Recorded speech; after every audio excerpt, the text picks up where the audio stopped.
सद्गुरू तुझी किती किमया आहे, माऊली तू किती दयावान आहे. संतांना वाटत होतं की उद्याचा हा 14चा कार्यक्रम कस काय साजरा करायचा,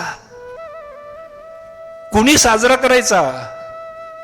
पण आमच्यापेक्षा आमच्या सद्गुरूला खूप मोठी चिंता आहे. बाबांनी सांगतात सतत, कधी आम्ही म्हटलं ना काही कामानिमित्त बाबा खूप चिंता वाटते काय कर, बाबा म्हणतात कसली चिंता, चिंतन कर. ज्यांनी चिंतन केलं त्याला चिंतेचं काही कारण नाहीये, ज्यांनी ध्यान केलं त्याला दुःखाचं काही कारण नाहीये. दुःख कशामुळे येते, दुःखाचं कारण आम्ही स्वतः आहोत. आमचा स्वभाव, आमचं वागणूक, आमचे जे क्रियाकर्म, ह्याच्यामुळे आम्हाला दुःख येतं. आता बोलता बोलता माई म्हणून गेल्या की असं असं दुःख आल्यावर मग स्मरण. परंतु परमात्मा म्हणतो जो दुःखामध्ये माझं स्मरण करतो मी त्याच्याकडे नाही बघत. मला दुःखी लोक आवडत नाही, कारण दुःख मी दिलेलं नाहीये. त्याला ज्या वेळेस पाठवलं त्यावेळेस त्याला आनंद देण्याकरता पाठवलं, कारण भगवान सच्चिदानंद आहे. सत्य चित्त आनंद, ज्या सत्यामध्ये आत्म्यामध्ये, त्या सत्यामध्ये सत्य चित्त, चित्त लागलं की आनंद निर्माण होतो. आनंदाची डोही, आनंद तरंग, तळामध्ये बी आनंद, वर बी आनंद, सगळ्या लहरीमध्ये आनंद. तो आनंद आनंदाने भरलेला परमात्मा आहे. परंतु आम्ही काय करतो, सुखमे स्मरण किया नाही. सुखामध्ये परमात्माचं कधी ध्यान केलं नाही. सुखमे स्मरण किया नाही, दुखमे करे याद, ऐसे भक्तों की कौन सुने फरियाद. अरे दुःखामध्ये कधी स्मरण होऊ शकत नाही. हा माझा अनुभव आहे, कोणाचा काय असेल माहित नाही. परंतु हे सत्य आहे की जो दुःखी आहे तो स्मरण होऊ शकत नाही. त्याचं कसं ध्यान लागन, कारण त्याचं सर्व ध्यान त्या दुःखामध्ये बुडलेलं असतं. ध्यान कधी लागन, ज्यावेळेस तो आनंद विभोर आहे, प्रसन्न आहे, दुःखाचा लवलेश नाहीये, उमंग आहे, तरंग आहे, प्रभूची कृपा आहे. ज्यावेळेस माणूस आनंदात होतो त्यावेळेस गातो, ज्यावेळेस आनंदात होतो त्यावेळेस नाचतो. तो आम्ही आनंदात झाल्यावर काय म्हणतो, चला फिरायला जाऊ, हॉटेलमध्ये जाऊ, इकडे जाऊ, तिकडे जाऊ. ज्यावेळेस तुम्हाला आनंद येतो त्यावेळेस तुम्ही तुमच्या त्या आनंदाचा उपयोग चांगला करा. त्या आनंदाकरता जे आनंद प्राप्त झालेला आहे, ज्याच्याकरता जीवन आहे, ज्याला ज्याला ज्या ज्या वेळेला आनंद वाटतो त्याच वेळेला तुम्ही ध्यानाला बसा. खरं ध्यान त्यावेळेस लागेल. ध्यान मगाशी मी सांगत होतो, राहून गेलं तो प्रश्नाचं उत्तर, की बाबांना क्रोध का येत नाही, बाबांना राग का येत नाही. कारण त्या ज्ञानाच्या अग्नीमध्ये, त्या ध्यानाच्या अग्नीमध्ये हे सगळे भस्मीभूत होतात. हे सगळं दुःख संपून जातं, क्रोध संपून जातो, अहंकार संपून जातो. सगळ्यात मोठा, महाराज 2च मिनिटं घेईन बरं का आता, कारण महाराजांनी सांगितलं परत एकदा, ह्या अग्नीमध्ये सगळं संपून जात आहे. मी संपून जातं. मीरा म्हणते जब मैं थी, मागच्यांना आवाज येतो, मागा आवाज येतो ना, हो ठीक आहे. मीरा म्हणती जब मैं थी तो हरी नहीं. जब मैं थी, मी होते, ज्यावेळेस मी तो मी, जब मैं थी तो हरी नहीं और हरी है तो मैं नहीं. प्रेम गली आती सांकरी तामे दोन समाई. ही प्रेमाची गली आहे, ही भक्तीची गली आहे.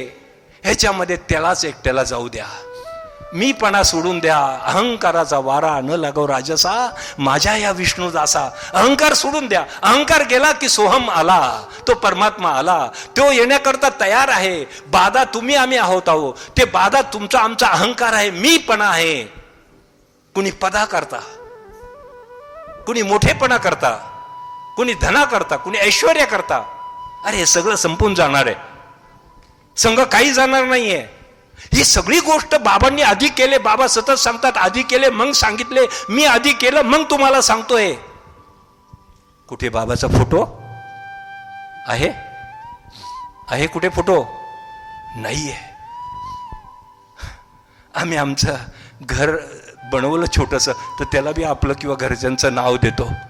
बाबांनी कोणत्याही आश्रमला आपलं नाव दिलं नाही, कोणत्याही आश्रममध्ये आपला फोटो लावला नाही, कोणत्याही ठिकाणी बाबांच्या नावावर 1 रुपया बी अकाउंटमध्ये नाहीये. हे मी ह्याच्याकरता सांगतो की मी कोषाध्यक्ष आहे. कधी बाबांनी विचारलं नाही किती आले आणि किती गेले.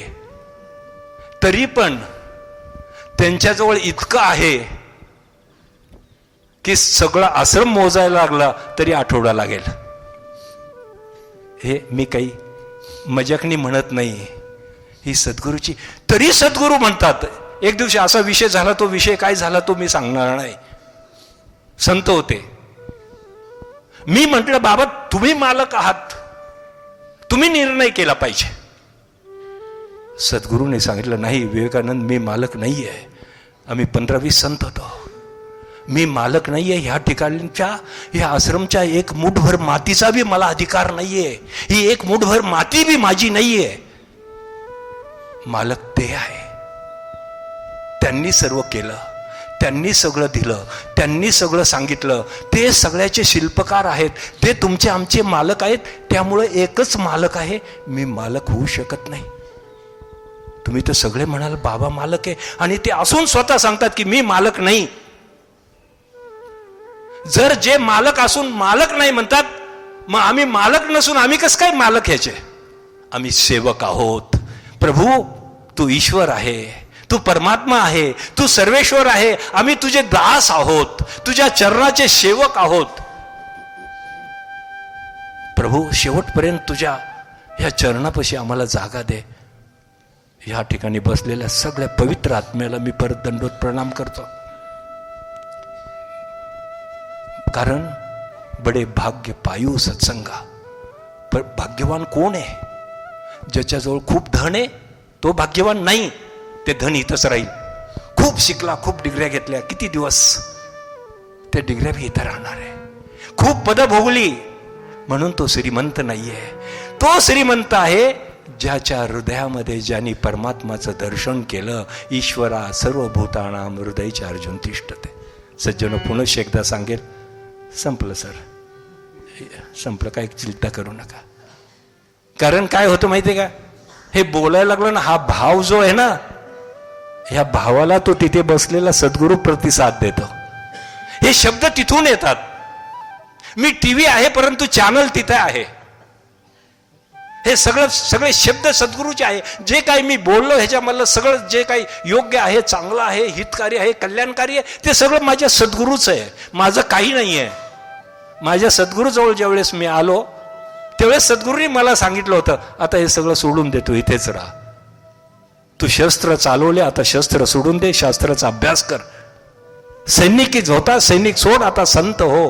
कारण ह्यानीच तुझ्या जीवनाचं कल्याण होणार आहे. आणि खरोखर आज आम्ही आनंदात आहोत, प्रसन्न आहोत. ह्या नव्या वर्षानिमित्ताने, आजच्या पहिल्या 14 निमित्ताने मी आपल्या सगळ्यांना एकच गोष्ट सांगेल की गुरु को सर पर रखिए. अर्थात सद्गुरूच्या आज्ञेमध्ये जीवन जगा. गुरु को सर पर रखिए, चलिए आज्ञा माही. त्यांच्या आज्ञेमध्ये राहा. गुरु को सर पर रखिए, चलिए आज्ञा माही. ता भक्त को, त्या भक्ताला 3 लोक डर नाही. त्याला 3 लोकांमध्ये डर नाही. कारण काय की 3 लोक 9 खंड में गुरु से बड़ा न कोय.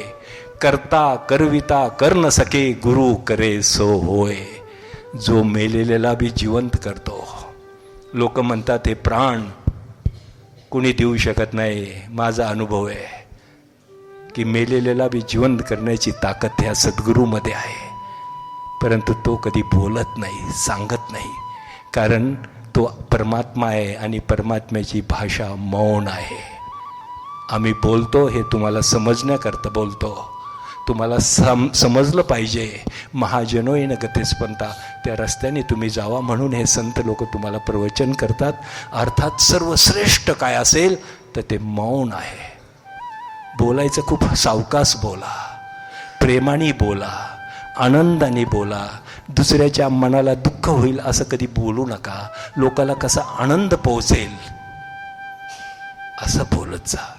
कारण आत्म्याची भाषा मौन आहे. निशब्द ज्ञान म्हणजे आत्मज्ञान.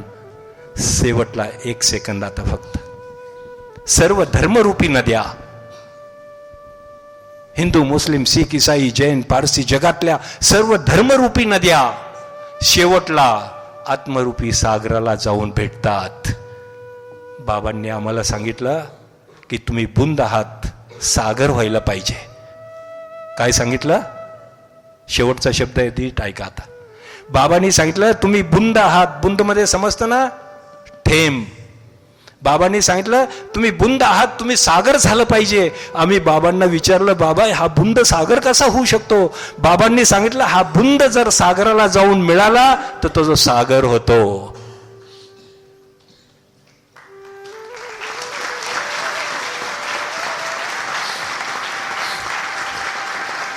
समजलं. मला कळलं की तुम्हाला समजलंय. 4 सेकंद लेट झाले पण तुम्हाला कळलं की तुम्ही मानव म्हणून इथं आलात, देव बनून जा. मानव म्हणून आलात, देव बनून जा. तुम्ही सम्राट आहात, तुम्ही परमेश्वराचे, ईश्वराचे, राजाचे पुत्र आहात. राजासारखं जगा. आणि जरी गरीब घराण्यामध्ये तुम्ही जन्म घेतला असेल पण अंत समयला सम्राटासारखं जा. अर्थात परमेश्वर बनून जा, ईश्वर बनून जा. आणि त्याच्याकरता ध्यान करा. ध्यानी बना. ध्यान सर्व सुखाची खाण आहे. ध्यानामुळं आमच्यामध्ये दिव्यता, रमणीयता प्रगट होते. आमच्यामध्ये सज्ञानाची प्राप्ती होते, दुःखाचं निदान होते, सर्वाप्रती प्रेम प्रगट होते. बस शेवटचा संदेश हाच, ध्यान करा, आपल्या जीवनाचं कल्याण करा. हेच जीवनाचा सार आहे. शेवटची पाळी आहे मानव जन्म. परत नाही रे बाबांनो, परत नाही. शेवटची पाळी आहे मानव जन्म. चुकल्यावर मग फेरा पडे. ह्याच देही येथे ओळखा आत्माराम, आणि संसार सुगम लेखू नका. पुनश्च एकदा एक आमच्या बागरे सरांना, प्रसाद सरांना, त्यांच्या सगळं सहकार्यांना, आमचे भजनी मंडळ, आमचं भजनी मंडळ गेलं तिकडे शहापूरला. पण सद्गुरूची किती कृपा आहे पहा ना. एक भजनी मंडळ 2 गाणारे गेले, इथं 10 गाणारे आले.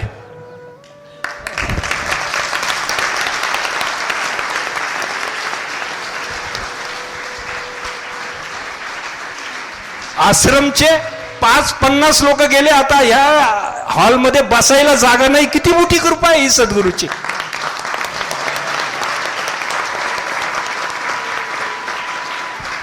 तिथं एक कॅमेरामॅन असेल तिथं फोटो काढायला. शहापूरमध्ये इथं 3-3, 4-4 कॅमेरे आहेत. कारण सद्गुरू जरी तिथं असेल,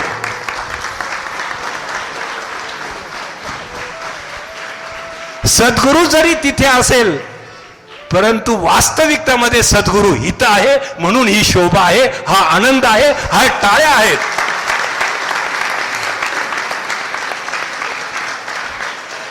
मला माहिती आहे आता प्रत्येक शब्दाला तुम्ही टाळ्या वाजवणार, कारण आनंदाची डोई, आनंद तरंग. आता एक वेळा गजर देऊया. सबका मालिक, सबका मालिक, सबका मालिक. सर्वांना व्यवस्थापकांना, आमच्या भजनी मंडळीला, आलेले सर्व शिक्षक, त्यांचे सर्व अधिकारी, धन्यवाद. सर्वांना मी मनापासून धन्यवाद देतो. आत्मा मालिक, आत्मा मालिक, आत्मा मालिक.